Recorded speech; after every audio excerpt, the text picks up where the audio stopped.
আপনি যেহেতু প্রবাসে থাকেন, আপনি কিন্তু চাইলে অনেক কিছু করতে পারতেন। সবকিছু বাদ দিয়ে কৃষি খামারের উপর কেন এত বেশি আপনার আগ্রহ? ছোট থেকে এটার প্রতি একটা আকর্ষণ, কৃষি নিয়ে কাজ করার জন্য। পারিবারিক ভাবে আমার ফ্যামিলি চায় না এটার সাথে আমি কাজ করি। তো দীর্ঘদিন বিদেশে ছিলাম, এটা অ্যাড দেখলাম, মনে হলো যে এখানে যদি অ্যাড হতে পারি ভবিষ্যতে হয়তো আরো যুক্ত হতে পারবো, এখানে অনেক উন্নতি হবে, আমরাও এটার সাথে জড়িত থেকে অনেক বড় একটা পর্যায়ে নিয়ে যাবো। সুখের খামার অ্যাগ্রো প্রজেক্টের সাথে যুক্ত হয়েছেন সৌদি প্রবাসী ফারুক হোসেন ভাইয়া। ভাইয়ার কাছ থেকে আজ জানবো কেন উনি বেছে নিলেন সুখের খামারকে।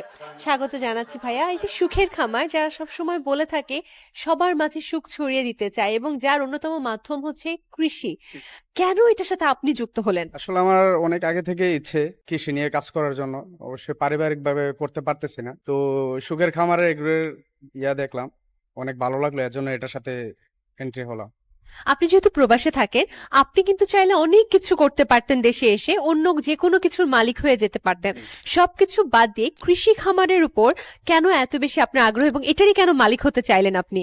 আমার ছোট থেকে এটার প্রতি একটা আকর্ষণ, এগ্রো নিয়ে কাজ করার জন্য, কৃষি নিয়ে কাজ করার জন্য, বিভিন্ন প্রজেক্টের প্রতি একটু আকর্ষণ। আমার পারিবারিক ভাবে আমার ফ্যামিলি চায় না এটার সাথে আমি কাজ করি। তো দীর্ঘদিন বিদেশে ছিলাম, তো এটা অ্যাড দেখলাম, অ্যাড দেখার পরে মনে হলো যে এখানে যদি একটু আমি অ্যাড হতে পারি ভবিষ্যতে হয়তো আরো যুক্ত হতে পারবো, এর জন্য এটার সাথে কানেকশন হলাম। এবং একই সাথে একটি কথা বলতে চাই, সেটা আপনি যেহেতু প্রবাসে থাকেন, প্রতিদিন এসে সবকিছু দেখাশোনা করাও আপনার পক্ষে সম্ভব না। তো সেক্ষেত্রে এমন একটি প্রজেক্ট আপনার জন্য বেশ ভালো এবং স্বাচ্ছন্দ্য বোধের একটি মাধ্যম হতে পারে। সুখের খামার নিয়ে আসলে আপনার ভবিষ্যৎ পরিকল্পনা কি? পরিকল্পনা অনেক দেখা যাচ্ছে, যেহেতু এটা লিমিটেড, এখানে অনেক উন্নতি হবে। আশা করি আমরাও এটার সাথে জড়িত থেকে অনেক বড় একটা পর্যায়ে নিয়ে যাবো, ওই আশা ব্যক্ত করতেছি। অসংখ্য ধন্যবাদ ভাইয়া। আশা করছি সুখের খামারের সাথে আপনার পথযাত্রা অনেক দূর যাক। অনেক অনেক শুভকামনা। দর্শক, আপনারা যারা খামার রিলেটেড কোনো কাজের সাথে যুক্ত থাকতে চান, আপনারা কিন্তু যুক্ত হতে পারেন সুখের খামারের সাথে।